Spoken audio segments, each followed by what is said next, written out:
right, hello everyone and welcome. We're gonna jump right in. You've got that spark, right? That brilliant idea for a marketing campaign. But an idea on its own, well, it's just a starting point. Today, we are on a mission to turn that spark into a solid, actionable plan. So think of this as your official mission briefing. Let's get started. Look, we all have great ideas, don't we? That's kind of the fun bit. But the real superpower, the thing that turns a great thought into a real success story, is the plan. It's what separates dreaming about it from actually doing it. So, are you ready to unlock that power? Let's build one.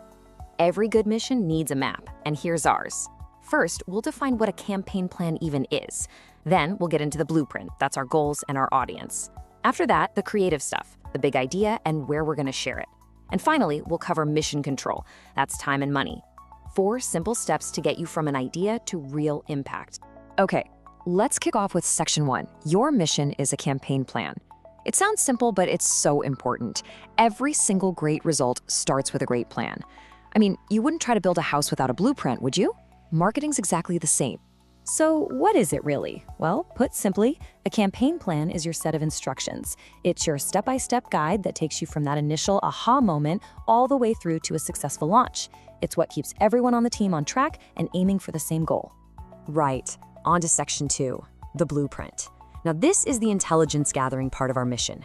Before we do anything else, we need to know 2 absolutely critical things. What exactly are we trying to achieve, and who on earth are we trying to talk to?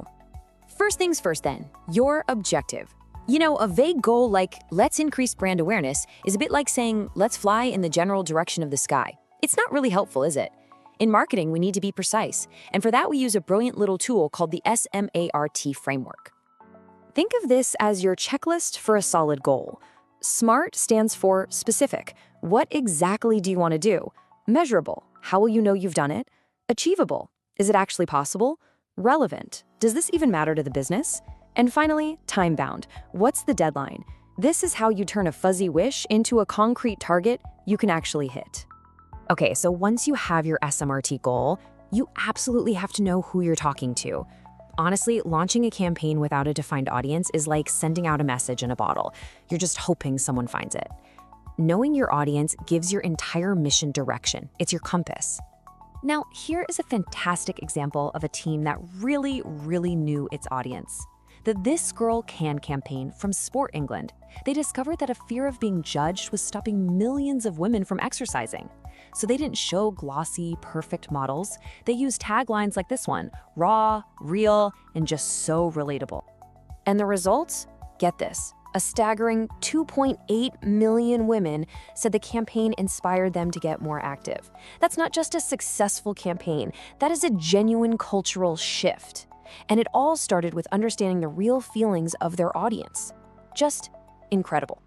And that amazing results is the perfect lead-in to section 3, the big idea and channels. So we know our why and our who. Now we need to figure out the what and the where. What's the killer creative idea, and where are we going to put it so people actually see it? Every truly great campaign has what we call a big idea. It's the creative heart of the whole thing, the memorable theme that ties it all together. Think of the John Lewis Christmas ads. Every year there's a new big idea, and every single part of the campaign, from the tele ad to the in-store displays, revolves around it. So you've got your goal, you know your audience, and you've landed on a brilliant big idea. The next obvious question is, where do you actually share it? How do you get it in front of the right people? This is where we need to talk about channels. A good way to think about channels is to put them in 3 buckets. First, you've got your owned media. This is your home turf, your website, your email list, you're in complete control. Then there's paid media. This is where you're paying for a megaphone. Think social media ads or sponsorships. And finally, the holy grail, earned media. This is when your idea is so good that other people, journalists, influencers, your customers, start talking about it for free. The absolute best campaigns use a smart mix of all 3. Now, choosing your channels isn't just a guessing game. It's a strategic decision. You have to ask yourself, where does my audience actually spend their time? What's my budget? What am I trying to achieve? A simple little matrix like this one can really help you weigh up your options and make much smarter choices. And that brings us to our final section, section 4. This is all about the master plan for your time and money. Welcome to Mission Control. This is where we sort out the logistics to make sure our brilliant campaign actually gets off the ground on time and on budget. Let me share one of the most useful tools ever, the work back schedule. Instead of starting from today and planning forward, you start with your launch date and you plan everything backwards from there. It's a brilliant little trick that guarantees you know exactly when everything needs to be done. No more last-minute panic. Right, let's talk about money. Now, please don't think of a budget as some boring restriction. Think of it as your campaign's fuel tank. It tells you how far you can go. I mean, you wouldn't plan a trip to the moon if you only had enough fuel to get to the end of the road, would you? It's the same idea.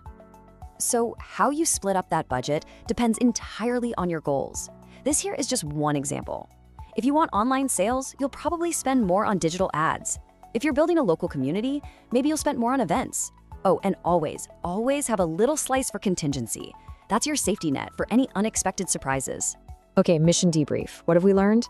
It really comes down to these 5 things. 1, start with SMART goals. 2, deeply understand your audience. 3, find that one brilliant big idea. 4, choose the right channels for your audience and budget. And 5, plan your time and your money carefully. If you get those 5 things right, you are ready for launch. So there you have it. The blueprint is now yours. You have the tools, you've got the structure.